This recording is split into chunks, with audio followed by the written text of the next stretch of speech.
All right, so this is my case. As you can see, I'm just going to refresh this because I have it open for a while.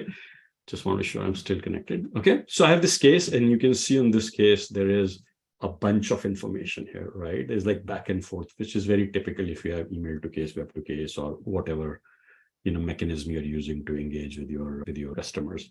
So now I'm going to go here, and what I'm going to select is root cause analysis. And when I click this button, what's happening under the hood is GPTfy extracted all this information and it sent it to AI, an anonymized version, got back this response. And based on all the content in this here, GPTfy has gotten this response. And this is the analysis that this problem was because this person had an outdated firmware, and it has pulled that reason. And all of this is happening based on the content in these interactions on case comment.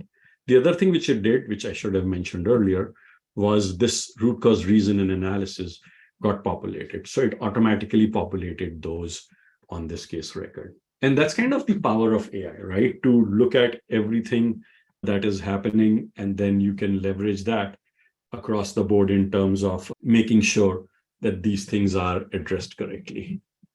So let me now show you a little bit more of under the hood right here, since we are on this record.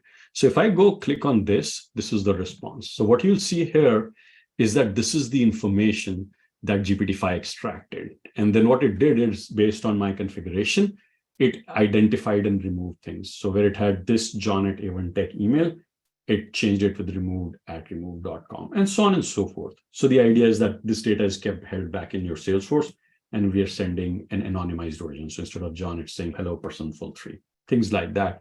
Then when it got back a response from AI, we re-injected this information, and that is kind of what we've done. And here is the optimized prompt that was used for it. And all of that is done under the hood. So that's kind of a very quick view of how this works.